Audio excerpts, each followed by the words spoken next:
জাতীয় মসজিদ বাইতুল মুকাররমের এই বারাকাপূর্ণ ঈদ মিলাদুন নবী সাল্লাল্লাহু আলাইহি সাল্লামের এই পবিত্র মঞ্চ থেকে তামাম দেশের আলেমদের প্রতি আমি আহ্বান জানাচ্ছি, আমরা ভেদাভেদ ভুলে যাব। ছোট ছোট মাসালা নিয়ে আমরা আর বিভেদ করব না। সব মুসলমান কালেমার ভিত্তিতে এক হয়ে যাব। আলেমরা যদি এক হয়ে যায়, জালেমরা মাথা তুলে দাঁড়াতে পারবে না।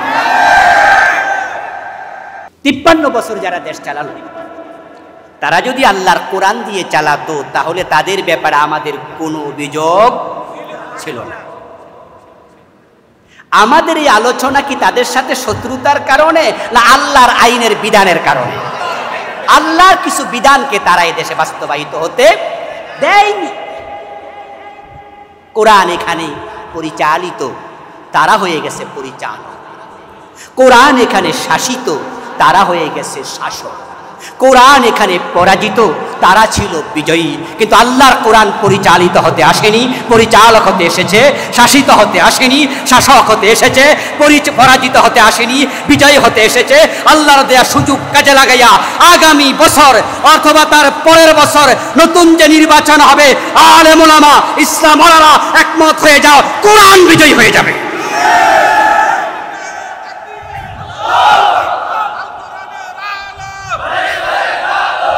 প্রিয় ভাইরা, রাসূলুল্লাহ সাল্লাল্লাহু আলাইহি ওয়াসাল্লামের জীবন আচার নিয়ে, জীবন চরিত্র নিয়ে ধারাবাহিক আলোচনা হচ্ছে। আমাকে আলোচনার বিষয় দেয়া হয়েছে মক্কা বিজয়ের পরে রাসূলুল্লাহ সাল্লাল্লাহু আলাইহি ওয়াসাল্লাম যে ইসলামী রাষ্ট্রের বিনির্মাণ করেছেন, সে প্রসঙ্গে আমি যেন কিছু কথা বলি। মূলত আমার সমস্যাটা ছিল হার্টে। তো যেহেতু হার্টের সমস্যা, তাই জোরে কথা বলাটা নিষেধ। আবার আজকে তো রিলিজ পেলাম। আজকে যদি পরিপূর্ণ বেড রেস্টে থাকতে পারতাম, এটাই হয়তো আমার দেহের জন্য একটু সহায়ক ছিল আর কি। তাই আমার আলোচনা আগ থেকে যারা শুনে কিছুটা অভ্যস্ত, তারা হয়তো আগের ফ্লেভারটা আজকে হয়তো অনুপস্থিত পাবেন। এজন্য শুরুতেই বিষয়টা একটু খোলাসা করে নিচ্ছি। আল্লাহ তাআলা যতটুকু সামর্থ্য দেন, অল্প কিছুক্ষণ কথা বলব। আল্লাহ যেন আমাদেরকে এমন কিছু কথা বলা এবং শোনার তৌফিক দেয়, যা আমাদের জান্নাতে যাওয়ার ওসিলা হয়ে যাবে। প্রিয় ভাইরা, আলোচ্য বিষয়ের আলোকে আমি সূরা আস-সাফের 9 নম্বর আয়াতে কারিমা আপনাদের সম্মুখে উপস্থাপন করেছি। প্রিয় নবী মুহাম্মদুর রাসূলুল্লাহ সাল্লাল্লাহু আলাইহি ওয়াসাল্লামের একখানা ছোট্ট হাদিসে নববী পাঠ করেছি।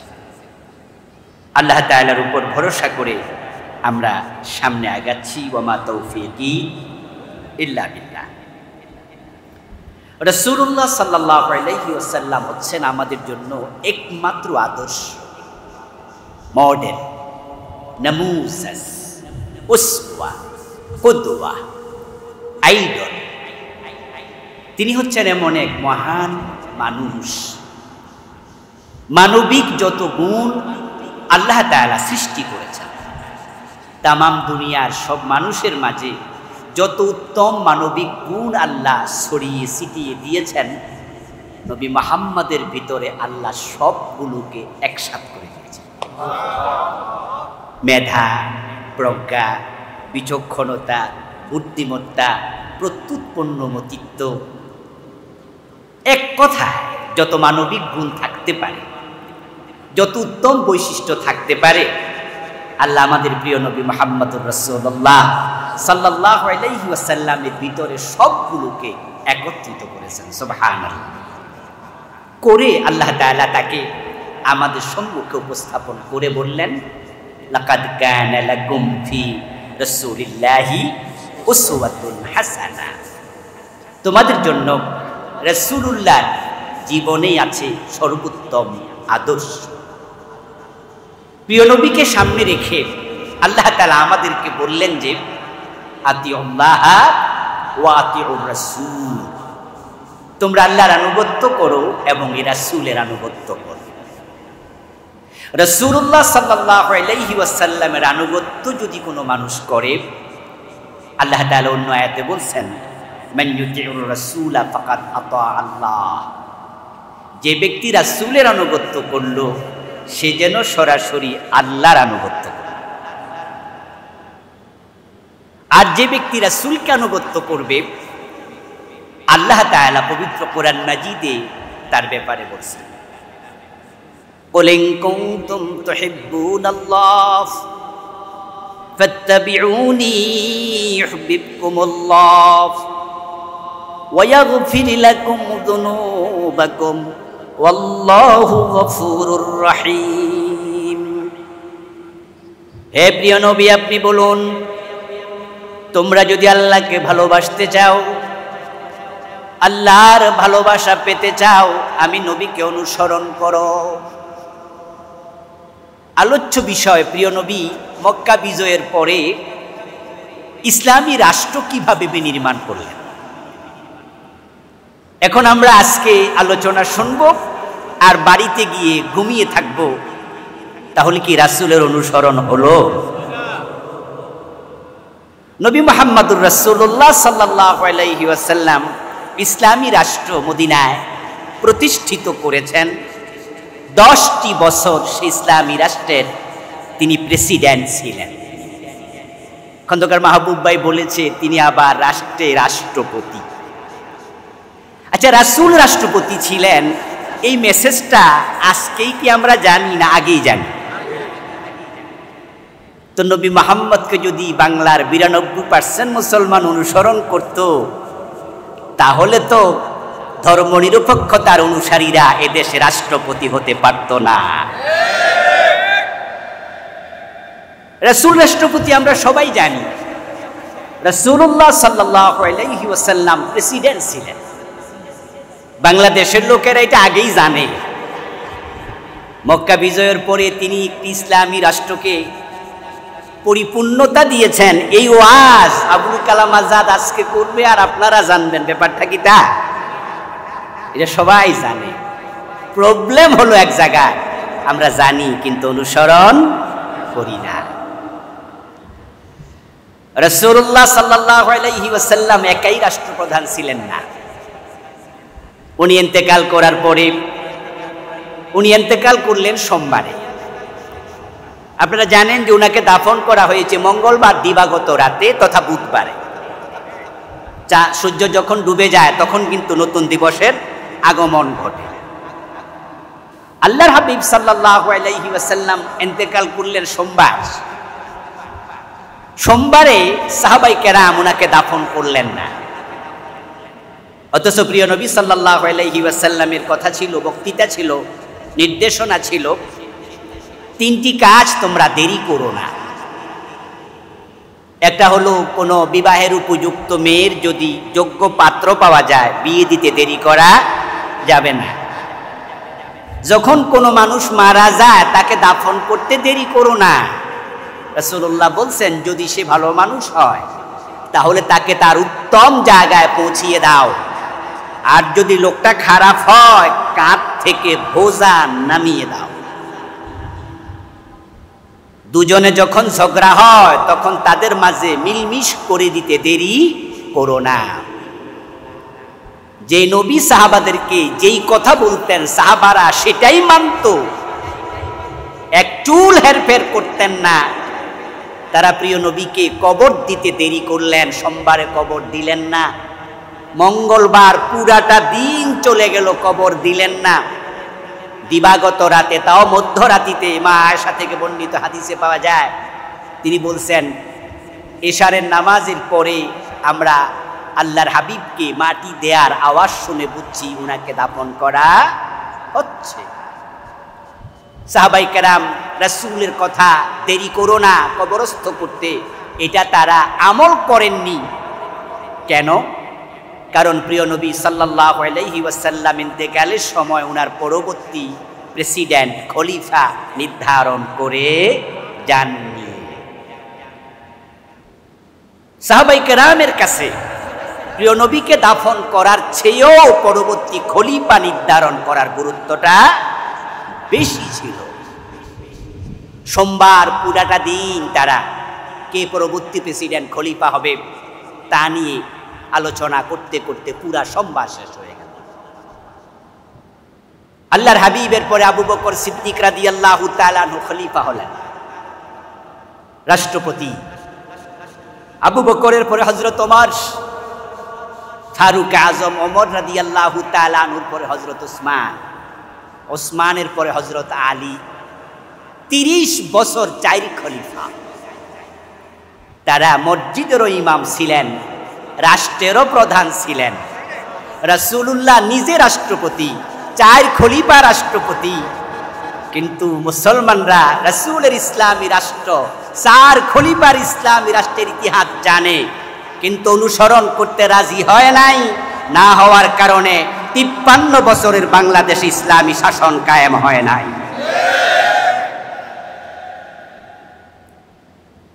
যে সাবজেক্ট আমাকে দেয়া হলো, এই সাবজেক্ট হচ্ছে প্রিয় নবীর অনুসরণের সাবজেক্ট। আমার প্রিয় ভাইরা, রাসূলুল্লাহ সাল্লাল্লাহু আলাইহি ওয়াসাল্লামকে অনুসরণ করা আমাদের জন্য নফল না ফরজ? ফরজে কিফায়া না ফরজে আইন? আল্লাহর হাবিব সাল্লাল্লাহু আলাইহি ওয়াসাল্লামকে অনুসরণ না করলে উম্মত হওয়া যাবে না। আল্লাহর জান্নাত পাওয়া এবং না পাওয়া ডিপেন্ড করবে, নির্ভর করবে রাসূলুল্লাহর আনুগত্যের উপরেই। قال النبي صلى الله عليه وسلم من أحب سنتي فقد أحبني ومن أحبني كان معي في الجنة। আল্লাহর হাবিব বলছেন, যে ব্যক্তি আমার সুন্নাহকে ভালোবাসে সেই মূলত আমি নবী মুহাম্মদকে ভালোবাসে। আর যে আমার সুন্নাহকে জীবনে ধারণ করে ভালোবেসে জীবন কাটাবে, কানা মাই ফিল জান্নাহ, সে আমি নবীর সাথে আল্লাহর জান্নাতে ঢুকবে। আমরা তো আল্লাহর জান্নাতে সবাই যেতে চাই, ঠিক না? এই যে আয়োজন আল্লাহর জান্নাত পাওয়ার জন্যই। আল্লাহর জান্নাতে যেতে হলে প্রিয় নবীকে অনুসরণ করা আবশ্যক, এটা ফরজ। قال النبي صلى الله عليه وسلم كل امتي يدخلون الجنة। প্রিয় নবীজি বলেন, আমার সব উম্মত জান্নাতে যাবে, ইল্লা মান আবা, তবে যে অস্বীকারী সে জান্নাত পাবে না। কিলা মান আবা ইয়া রাসূলুল্লাহ, প্রশ্ন করা হলো, আল্লাহর নবী অস্বীকার কে করলো? কোন উম্মত অস্বীকারী? রাসূলুল্লাহ জবাব দেন, মান আতানি দাখালাল জান্নাতা ওয়া মান আসানি ফাকাদ আবা। যে আমি নবী মুহাম্মদকে অনুসরণ করবে সেই হবে জান্নাতি, যে আমাকে অনুসরণ করবে না সে অস্বীকারী, তার কপালে জান্নাত নেই। রাসূল সাল্লাল্লাহু আলাইহি ওয়াসাল্লামকে অনুসরণ করার উপরে আপনার আমার জান্নাত নির্ভর করছে। অনুসরণ করবেন জান্নাত, অনুসরণ করবেন না জান্নাত মিলবে না।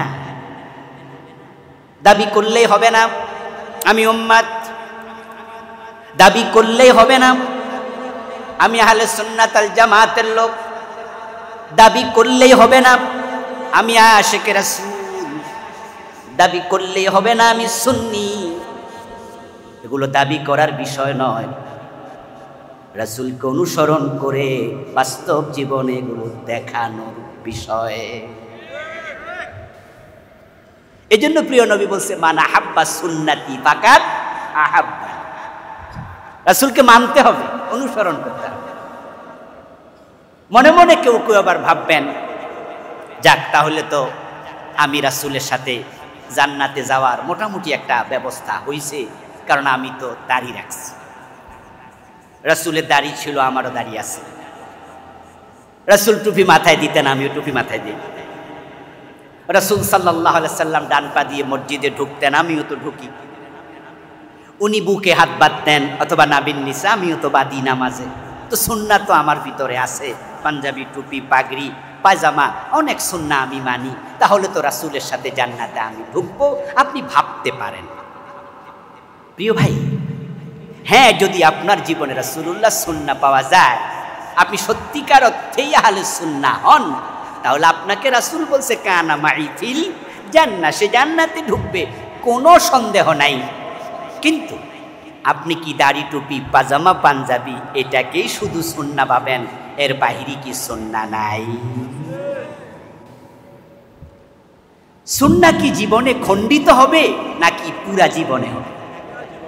রাসূল সাল্লাল্লাহু আলাইহি ওয়াসাল্লামকে অনুসরণ করতে হবে জীবনের সব জায়গায়, বটম থেকে টপ পর্যন্ত, ব্যক্তি জীবন থেকে আন্তর্জাতিক বলয় পর্যন্ত, পাকঘর থেকে সংসদ পর্যন্ত আমরা থাকবো যেখানে রাসূলের অনুসরণ থাকা লাগবে সেখানে। প্রিয় নবী সাল্লাল্লাহু আলাইহি ওয়াসাল্লাম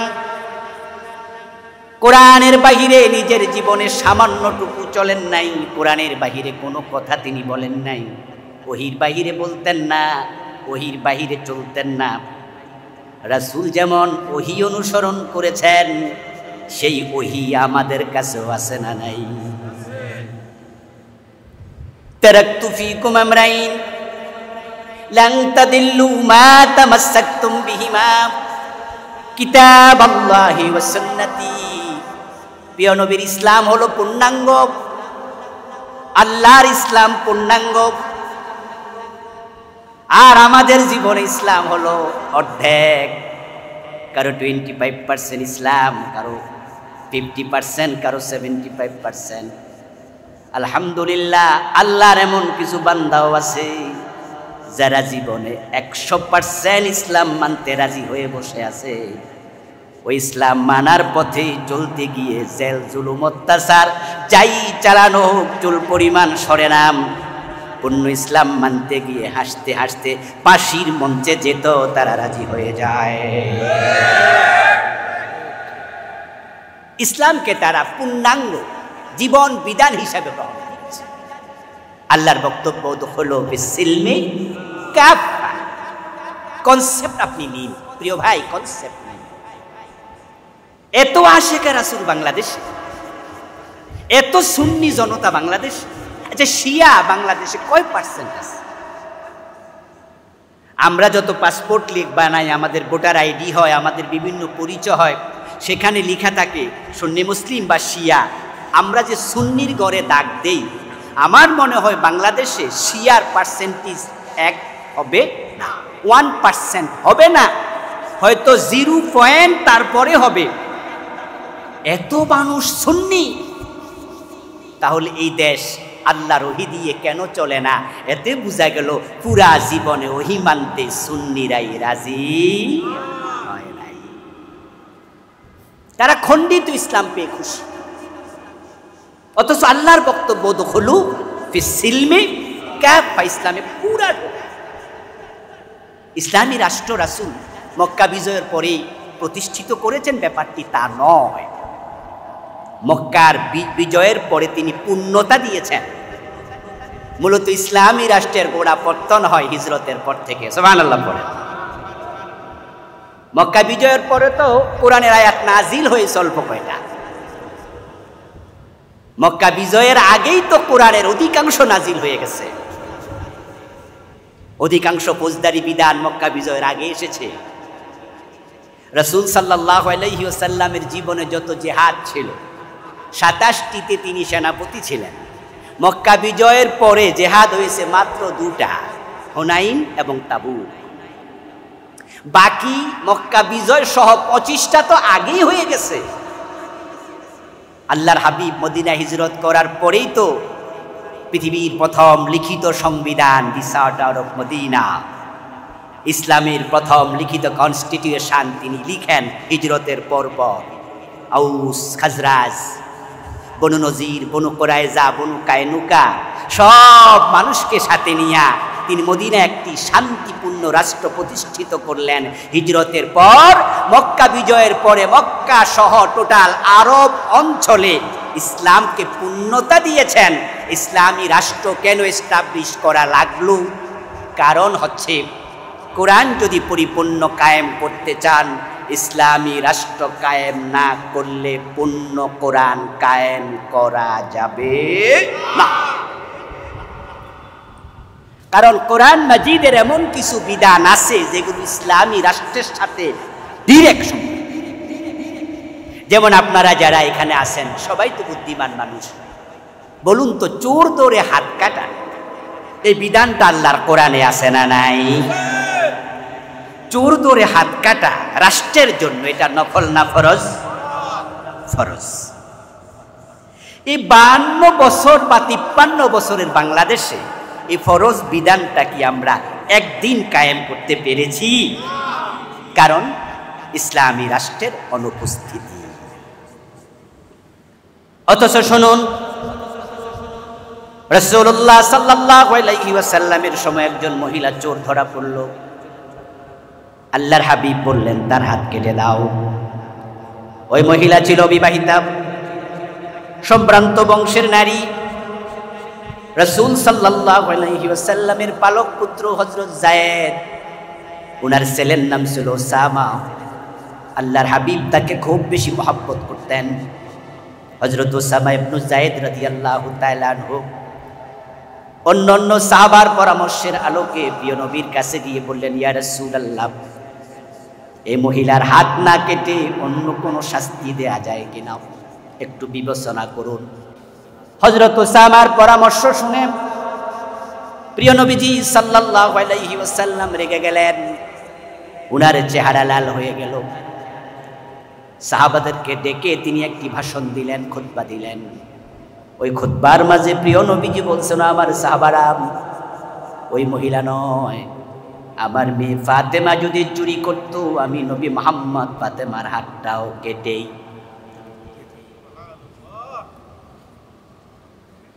লাওয়ান্না ফাতেমাতা বিনতা মুহাম্মাদিন সারাকাত আন্না মুহাম্মাদান লা ইয়াকতাউ ইয়াদাহা।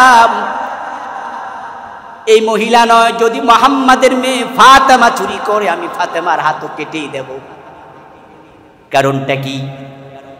কারণ হলো চোর ধরে হাত কাটার বিধানটা দিয়েছেন কে? আল্লাহর বিধান মানা আমাদের জন্য নফল না ফরজ?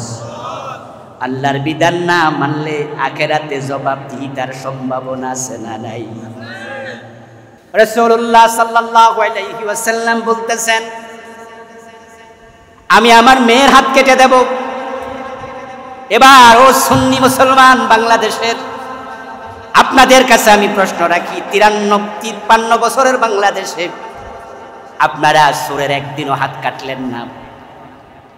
যদি আমার নবী বেঁচে থাকতেন, তিনি আপনাদের মতো থাকতেন না, চোরের হাত কাটতেন। তো সেই সুন্নাহর অনুসরণের ব্যাপারে আখিরাতে রাসূলের সামনে কি জবাব দেবেন একটু চিন্তা করা দরকার আছে না নাই? আজকে আমার ওয়াজ শুনবেন,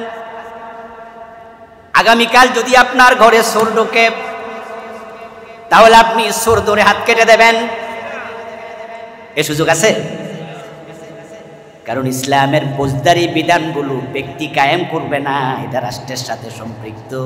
রাসূল ছিলেন রাষ্ট্রপ্রধান, তাহলে চোর ধরে হাত কাটার জন্য রাসূলের মতো এমন আদর্শের রাষ্ট্রপ্রধান বাংলাদেশে দরকার আছে না?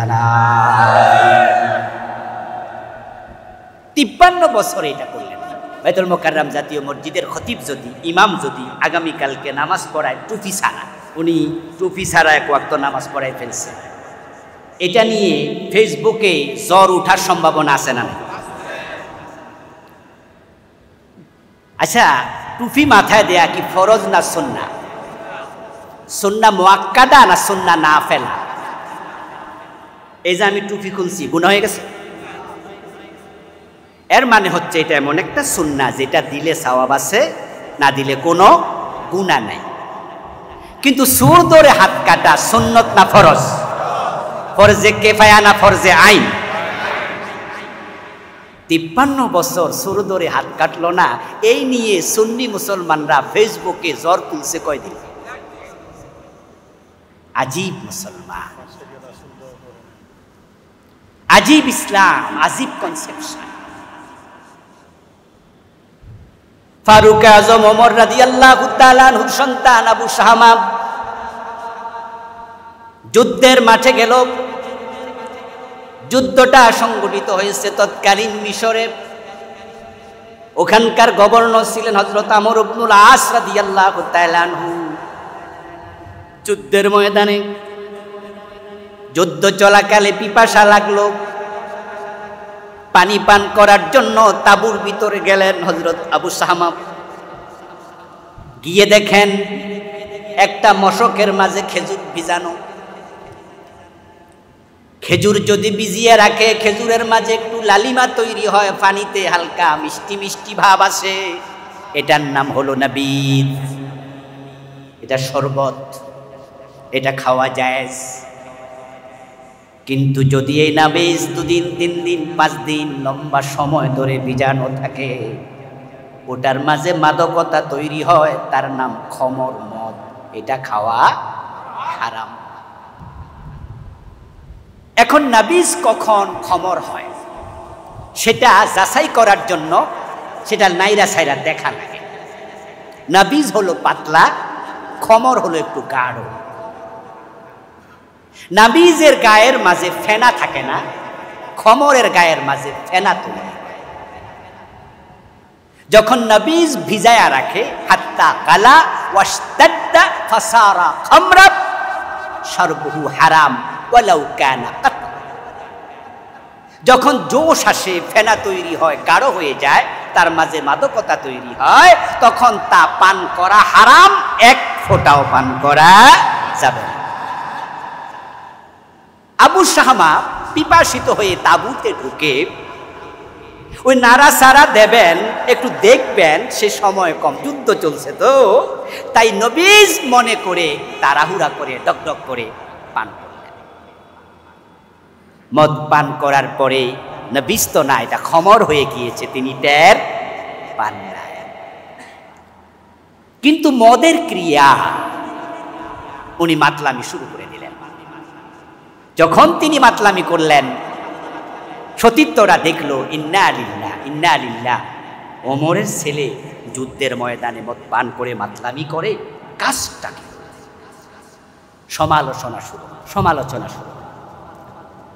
উনি যখন জ্ঞান ফিরে আসলো, হুঁশ ফিরে আসলো, তখন তিনি বন্ধু বান্ধব সতীর্থদের থেকে শুনতে পেলেন যে উনি মদ খাইছে। উনি তখন বললেন, আমি তো মদ পান করিনি, আমি তো নবীজ ভেবে পান করেছিলাম, কিন্তু যা হওয়ার তা তো হয়ে গেল, এটা তো নবীজ নয়, এটা তো মদ। এখন মদ পান করার ব্যাপারে ইসলামে নির্ধারিত একটি শাস্তি আছে না নাই? এটা কি রাসূল নিজে বানাইছে না আল্লাহর বিধান? মা ইয়ানতিকু আনিল হাওয়া ইন হুয়া ইল্লা ওয়াহয়ুহা। আমার রাসূল বানায়া একটা কথা বলেন নাই, সুবহানাল্লাহ। প্রতিটা কথা আল্লাহ যা বলেছেন সব। মদের বিধান কোরআনে সরাসরি নাই যে এত বেদ দাও, কিন্তু হাদিসে আছে। হাদিস ও ওহী, এটার নাম ওহীয়ে গায়রে মাতলু, এটা ওহী। আল্লাহর হাবিবের বিধান, মদ পান করলে বেদ লাগাতে হবে। এ নিয়ে সাহাবায়ে কেরামের মাঝে দুরকম বক্তব্য পাওয়া যায়। কোন কোন সাহাবী বলেছেন 80 বেদ, কোন কোন সাহাবী বলেছেন 40 বেদ, প্রিয় নবী থেকে আসছে। তবে হযরত ওমরের সময় তিনি 80 বেতের প্রাধান্য দিয়ে রাষ্ট্রীয় সার্কুলার জারি করে দিয়েছেন, মদ পান করলে তাকে 80 বেত দিতে হবে। আবু শামা ভাবলেন, বাড়ি যদি ফিরে যাই, বাবা ওমর রাগী মানুষ, যখন তিনি শুনবেন আমি যুদ্ধের ময়দানে মদ পান করেছি, নিশ্চয়ই তিনি আমাকে ছাড়বেন না। তাহলে বাবার হাতে মাইর না খাইয়া এই মাইর অন্যের হাতে খাওয়াই। মদিনায় আর ফিরলেন না, তিনি চলে গেলেন আমর ইবনে আস রাদিয়াল্লাহু তাআলা আনহুর কাছে, যিনি মিশরের গভর্নর। রাসূলুল্লাহ সাহাবী আমর ইবনে আস গায়ের জামাটা খুলে দিয়ে বললেন, চাচা, অপরাধীর চেহারা নিয়ে বাবার সামনে মদিনায় হাজির হতে চাই না। আমি মদ পান করে ফেলেছি, বুঝিনি, তবে মানুষ তো দেখে ফেলেছে, তাই আল্লাহ রাসূলের বিধান আপনি কার্যকর করে দিন। আমর ইবনে আস রাদিয়াল্লাহু তাআলা আনহু আবু শাহমাকে 80 বেত দিলেন। হাত পিঠে নিলেন, হাত পিঠে নিয়ে মদিনায় ফিরলেন। এর মাঝে ওমরের কান পর্যন্ত মেসেজ তো চলে গেল। হযরত ওমর আবু শামাকে দেখে প্রশ্ন করলেন, এই বেটা যুদ্ধের মাঠে মদ পান করলি, কাজটা ভালো করলি নাকি? এদিকে আয়। আবু শামা জানে বাবা ব্যথাতে নিতে পারে, তাই গায়ের জামাটা খুলে বাবার দিকে পিঠ ফিরে বলেন, বাবা আমর ইবনুল আস চাচা আমাকে হদ কায়েম করেছে, অপরাধীর চেহারা নিয়ে তোমার সামনে আসি নাই, অপরাধের কাফারা আমি মিশরেই রেখে এসেছি। হযরত ওমর খুশি হয়ে গেলেন, খুব ভালো করছো, তোমাকে কয় বেদ দিছে? আমি তো সার্কুলার করেছি 80 বেদ। আবু শামা বলে, বাবা একটাও কম দেয় না, 80টাই দিছে। হযরত ওমর বললেন, একজন সাক্ষী লাগবে, আমি নিজের মনটাকে তৃপ্ত করতে চাই। আমার সার্কুলার আমার ছেলের ব্যাপারেও আমার গভর্নর ছাড় দেয়নি, পরিপূর্ণ কার্যকর করেছে, আমি আনন্দিত হয়েছি, তবে একজন সাক্ষী যদি তুমি উপস্থাপন করো। আবু শামা জবাব দেন, বাবা সাক্ষী পাবো কই? চাচা আমর ইবনুল আস যখন আমাকে বেত্রাঘাত করেন, উনি ঘরের দরজা লাগাইয়া তারপরে বেত্রাঘাত করেছে, সেখানে আমি এবং উনি ছাড়া আর কেউ ছিল না। ওমর রাদিয়াল্লাহু তাআলা চেহারা লাল হয়ে গেল, সাথে সাথে চিঠি লিখলেন, আমর ইবনুল আস মদিনায় আসো, তাড়াতাড়ি চিঠি পাওয়ার পরে দেরি করা যাবে না। আমর ইবনুল আস রাদিয়াল্লাহু তাআলা মদিনায় আসলেন। হযরত ওমর আমর ইবনুল আসকে প্রশ্ন করলেন, ইসলামের ফৌজদারি বিধান কায়েমের সিস্টেম রাসূল আমাদেরকে ঘরে দরজা বন্ধ করে হুদুদ কায়েম শিখাইছে না মানুষের সামনে শিখাইছে? বলো আমর। আমর ইবনুল আস জবাব দেন, আল্লাহর বিধান কায়েম হবে মানুষের সামনে। আল্লাহ তাআলা সূরা নূরে বলেছেন, ওয়ালিয়াশহাদ আযাবাহুমা তাইফাতুম মিনাল মুমিনিন। জেনাকারী তাদেরকে যখন শাস্তি দেবেন, ও নবী মুহাম্মদ, একদল মুমিন সেখানে যেন উপস্থিত।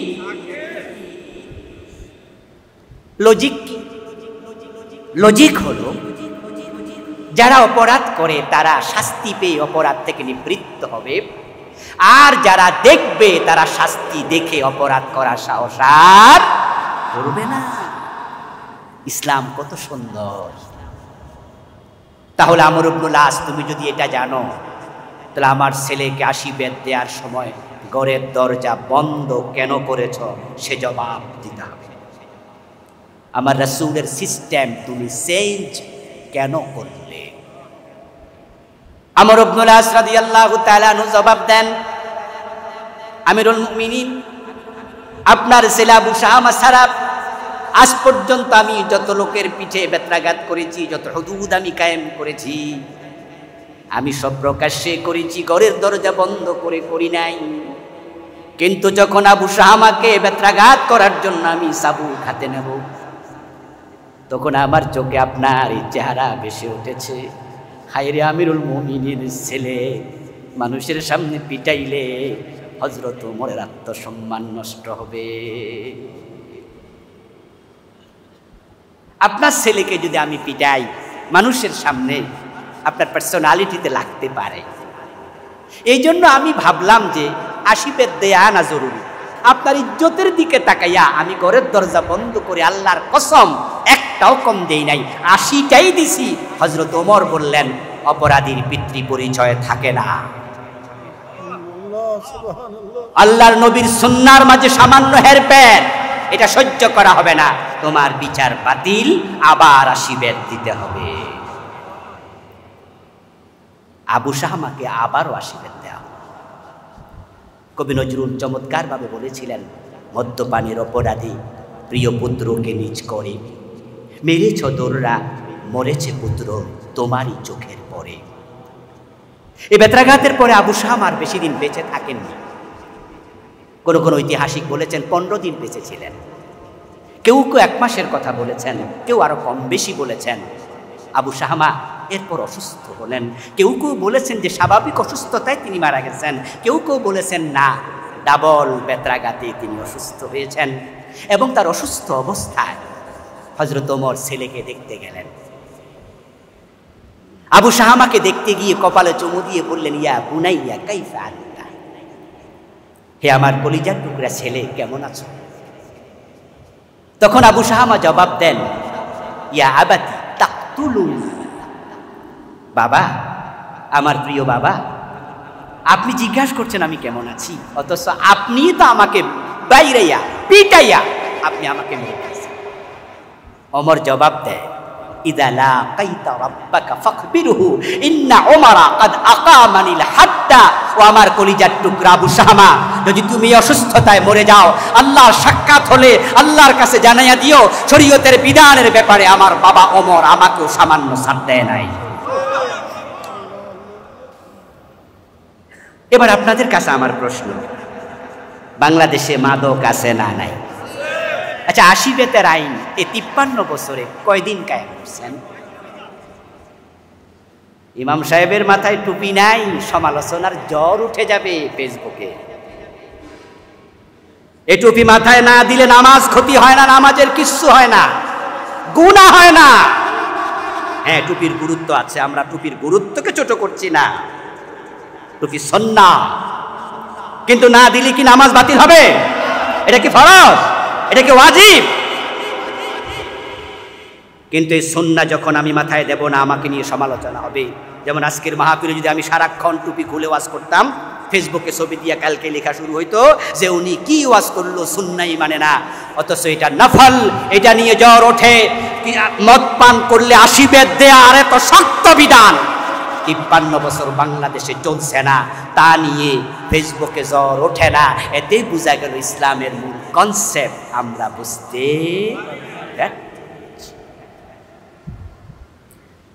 অথচ রাসূলুল্লাহ সাল্লাল্লাহু আলাইহি ওয়াসাল্লামের পৃথিবীতে আগমনের লক্ষ্যই ছিল ইসলামের বিজয়। মক্কা বিজয়ের মাধ্যমে প্রিয় নবী দ্বীনের বিজয় করলেন। তাবুক বিজয়ের মাধ্যমে তামাম পৃথিবীর অর্ধেক পর্যন্ত ইসলাম পৌঁছে গেল। আপনারা জানেন যে তাবুকের যুদ্ধ হয়েছিল রোমক সম্রাটের সাথে। তৎকালীন পৃথিবীর সবচেয়ে ক্ষমতাধর দুটা শক্তি, একটা ছিল রোম আর একটা ছিল পারস্য। রোমকরা তাবুকের যুদ্ধে আসতে সাহসী করেনি। হযরত ওমর রাদিয়াল্লাহু তাআলা আনহুর সময় এই পারস্য এবং রোম সবটা বিজয়ী হয়েছে। প্রিয় নবীর সে বিজয়ের সূচনা করেছেন আমার রাসূল, ইসলামের বিজয় করে গেলেন এবং তিনি চমৎকারভাবে বললেন, ইন্নাল ইসলাম ইয়ালু লা ইউলা। ইসলাম এসেছে বিজয়ী হওয়ার জন্য, ইসলাম পরাজিত হতে আসে নাই। আল ইসলামু ইয়ালু লা ইউলা, কালিমাতুল্লাহ হিয়াল উলিয়া। ইসলাম আসছে বিজয়ী হওয়ার জন্য, ইসলাম পরাজিত হতে আসেনি। আমার আলোচনা যারা শুনছেন, দয়া করে প্রত্যেকটা ভাই যদি বুঝেন আপনি জবাব দেন, ভুল হইলেও অসুবিধা নাই, মুখটা একটু কাজে লাগান। ৫৩ বছর ধরে বাংলাদেশে ৯২% মুসলমান আমরা বসবাস করছি। বলুন তো, এই ৫৩ বছরের বাংলাদেশে ইসলাম কি বিজয়ী অবস্থায় আছে না পরাজিত? এদেশের সংসদে ইসলাম নাই, গণভবনে ইসলাম নাই, বঙ্গভবনে ইসলাম নাই, সচিবালয় ইসলাম নাই, মন্ত্রণালয় ইসলাম নাই, শিক্ষা ব্যবস্থা ইসলাম নাই, সংস্কৃতিতে ইসলাম নাই, অথচ ইসলাম সব জায়গায় থাকা লাগবে, ঠিক কিনা?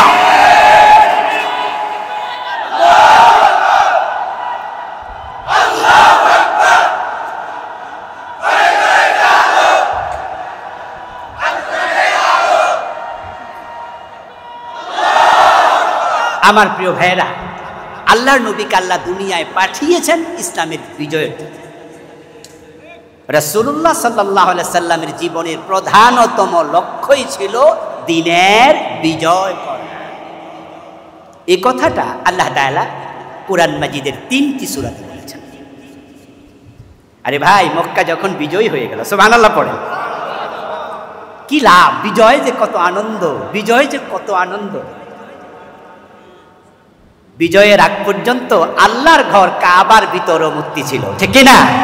আরে বিজয় আর পরাজয় যে কি জিনিস! রাসূলুল্লাহ সাল্লাল্লাহু আলাইহি ওয়াসাল্লাম যখন হুদাইবিয়ার সন্ধি থেকে মক্কায় না পৌঁছে ফিরে আসলেন সন্ধি করে। পরের বছর 7ম হিজরিতে প্রিয় নবীজি সাল্লাল্লাহু আলাইহি সাল্লাম উমরাতুল কাদা আদায় করার জন্য মক্কায় গিয়েছেন। সন্ধিতে সত্য ছিল তিনি সেখানে 3 দিন অবস্থান করতে পারবেন। প্রিয় নবীজি মক্কায় গেলেন, 3 দিন মক্কায় অবস্থান করলেন। 3 দিনে ফরজ নামাজ কত ওয়াক্ত বলেন না ভাইরা? প্রতিদিন কত ওয়াক্ত? 3 দিনে কয় ওয়াক্ত? 15 ওয়াক্ত নামাজ কি রাসূল পড়েছেন না পড়েন নাই? নামাজ পড়ার সময় চেহারা ফিরাইতে হয় কোন দিকে? ফাওয়াল্লি ওয়াজহাকা শাতরাল মসজিদিল হারাম। আচ্ছা, রাসূল যখন এই 15 ওয়াক্ত নামাজ কাবার দিকে ফিরে পড়লেন, তখন ওই কাবার ভিতরে মূর্তি আছে না নাই? ওই মূর্তি কি সরাইতে পারছে? এই হলো পরাজিত অবস্থার ধরন, কিছু করার নাই। 360টা মূর্তি কাবার ভিতরে শুধু ছিল না, ভিতরে বাহিরে সাফা মারওয়া পাহাড় মিলাইয়া সব সহ 360। কিছু মূর্তি ছিল বাহিরে। আল্লাহর হাবিব যখন আল্লাহকে সেজদা করছেন, তখনও তার চোখের সামনে মূর্তি ছিল, কারণ ইসলাম ছিল 7ম হিজরিত পরাজিত। কিন্তু পরের বছর যখন আল্লাহ ইসলামকে মক্কা বিজয়ের মাধ্যমে মক্কায় ঢুকাইয়া দিলেন, বিজয়ী হয়ে গেল, মক্কার সে 360 মূর্তি ছিল না? ছিল না। জাআল হাক্কু ওয়া যাহাকাল বাতিল ইন্নাল বাতিলা কানা। রাসূলুল্লাহ সাল্লাল্লাহু আলাইহি ওয়াসাল্লাম হাতে একটি লাঠি নিয়ে কাবার ভিতরে তিনি ঢুকলেন।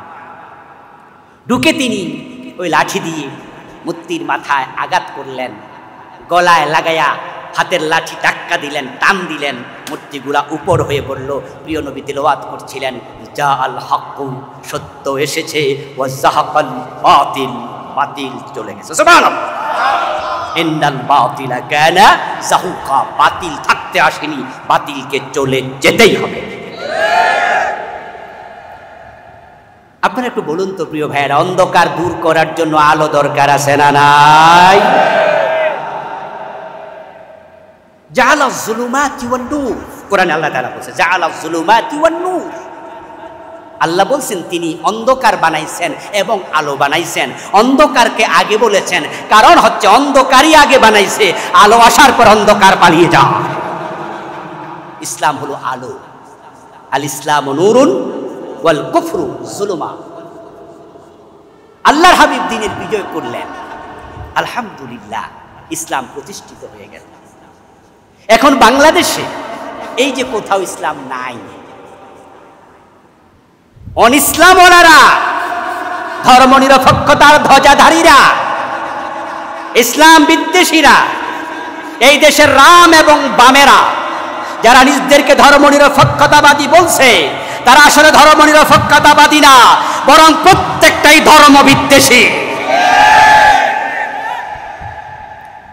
তারা ইসলামকে সব জায়গা থেকে নির্মূলের জন্য পরিকল্পনা হাতে নিয়ে এমন আগাইছে, আগাইতে আগাইতে আমাদের স্কুলের সিলেবাসে শরীফ শরীফার গল্পের নাম দিয়া তারা আমাদের দেশে সমকামিতার সাপ্লাই দেওয়ার ষড়যন্ত্র পর্যন্ত করেছে।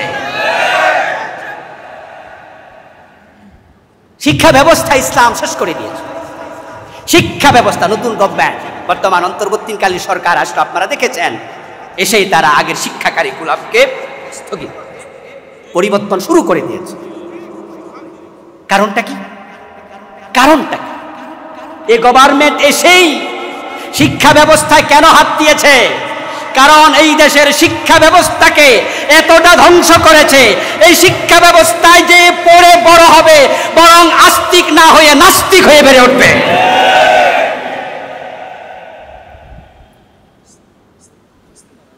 প্রিয় ভাই,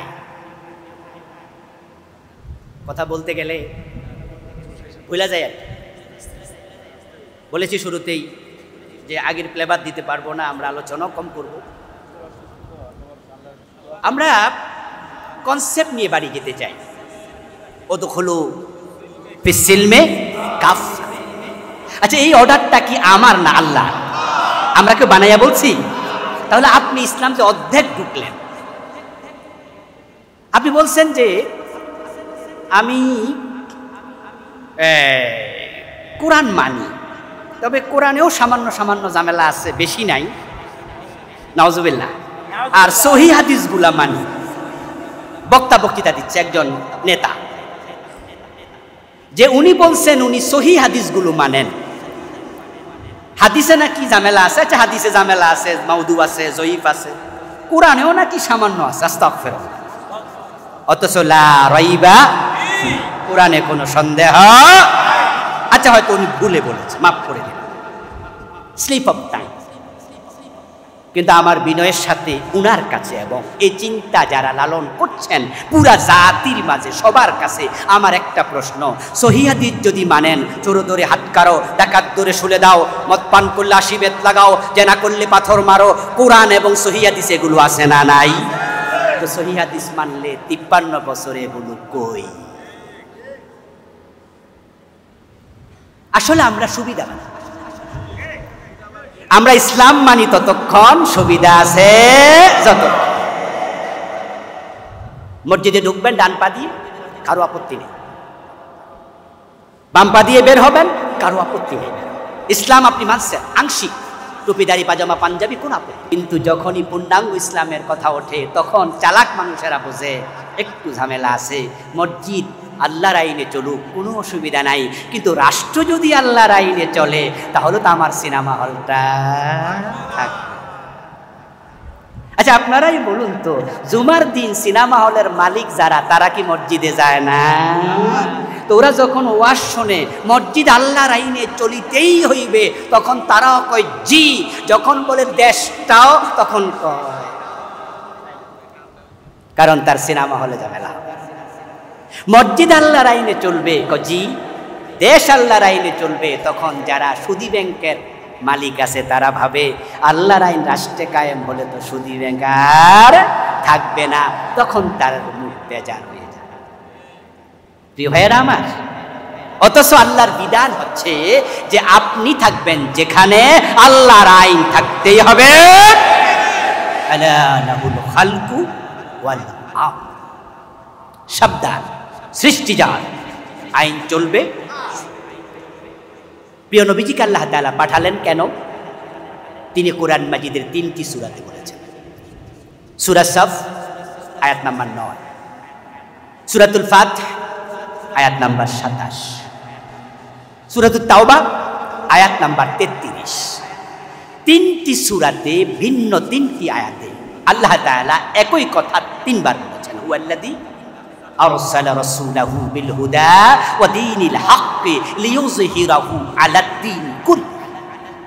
তিনি আল্লাহ, যিনি তার রাসূলকে কোরআন এবং ইসলাম নিয়ে পাঠিয়েছেন। উদ্দেশ্য হলো তিনি মানুষের যত মতবাদ আছে, মন গড়া বিধান আছে, আইন আছে, আদিয়ানে বাতেলা আছে, সবগুলোর উপরে আমার নবী ইসলামকে বিজয় করে দেবেন।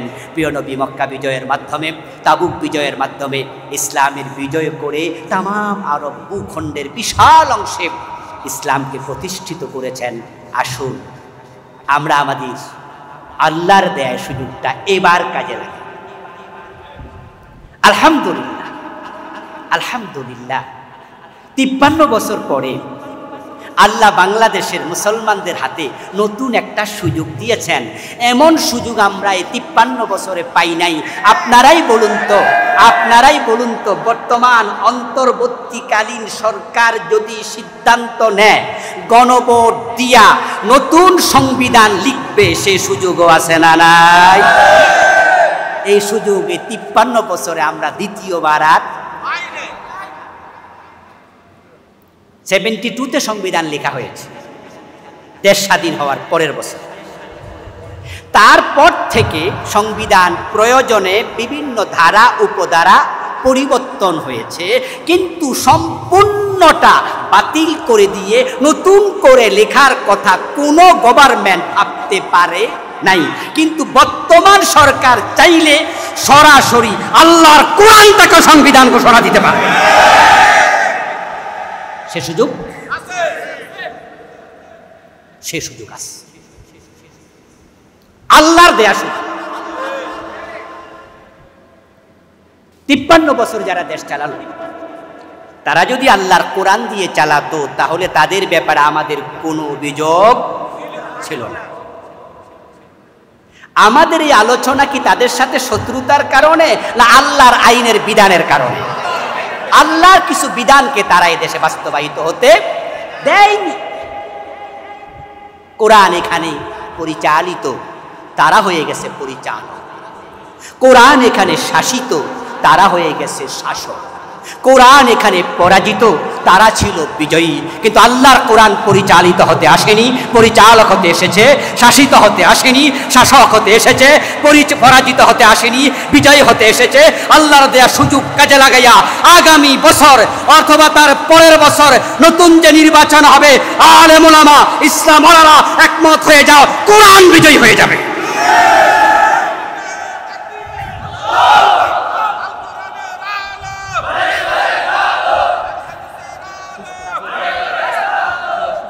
আমার প্রিয় ভাই, আমার ভাইয়েরা, আচ্ছা কোরআন মাজিদকে বিজয়ী করলে লাভ না লস? আচ্ছা কার কার লস আছে হাত তোলা দেন তো।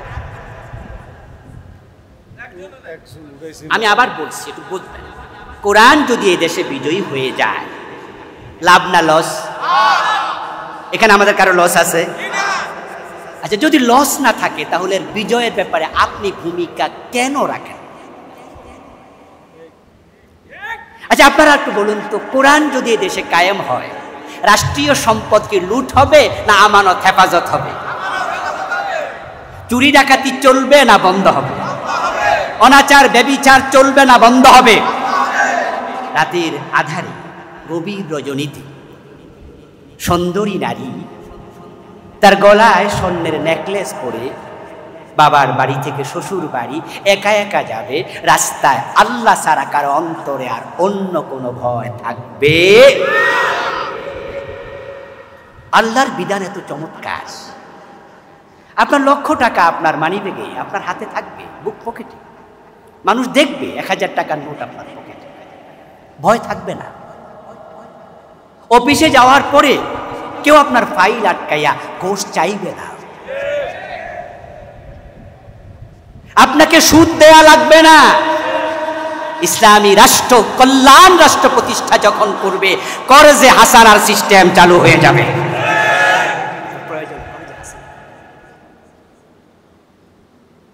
আমরা দেখেছি ইসলাম বিজয়ের পরে কি হয়েছিল। যে জাহিলিয়াতের যুগে বাবা নিজের মেয়েটাকে নিজ হাতে কবর দিত, মানুষ মানুষের সাথে হানাহানি কাটাকাটি কথায় কথায় লিপ্ত হতো। ওই দেশে দেখি হযরত ওমরের জমানায় গাছতলায় অদ্য দুনিয়ার সম্রাট ওমর ঘুমায়া থাকে, বডিগার্ডের প্রয়োজন। যে দেশের মানুষ না খেয়ে থাকতো 2 দিন 3 দিন, কত সাহাবা পেটের মাঝে পাথর বেঁধেছে, এমন হাদিসও। কিন্তু ওমর ফারুকের জামানায় আমরা দেখেছি জাকাত বিভাগের কর্মচারী কাদের মাঝে জাকাতের টাকা নিয়ে হাঁটে, জাকাত খাওয়ার লোক নাই। এই জন্য আসুন প্রিয় ভাইয়েরা, এবার আল্লাহর দেয়া সুযোগটা কাজে লাগাতে হবে। আলেম ওলামারা ভেদাভেদ গুলো ঐক্যবদ্ধ হওয়া লাগবে, ঠিক আছে? জাতীয় মসজিদ বাইতুল মুকাররমের এই বারাকাপূর্ণ ঈদ মিলাদুন নবী সাল্লাল্লাহু আলাইহি সাল্লামের এই পবিত্র মঞ্চ থেকে তামাম দেশের আলেমদের প্রতি আমি আহ্বান জানাচ্ছি, আমরা ভেদাভেদ ভুলে যাব।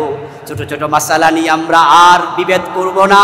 সব মুসলমান কালেবার ভিত্তিতে এক হয়ে যাব। আলেমরা যদি এক হয়ে যায়, জালেমরা আর মাথা তুলে দাঁড়াতে পারবে না।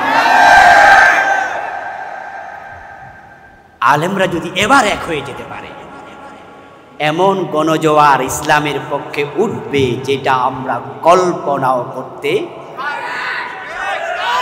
কারণ ধর্মনিরপেক্ষতার রাজনীতি 53 বছর মানুষ দেখেছে। আমরা আগাতে পারলে আগামী 5 বছর ইসলাম দেখতে চায় মানুষ। আল্লাহ তুমি তৌফিক দান করো, বলেন আমিন।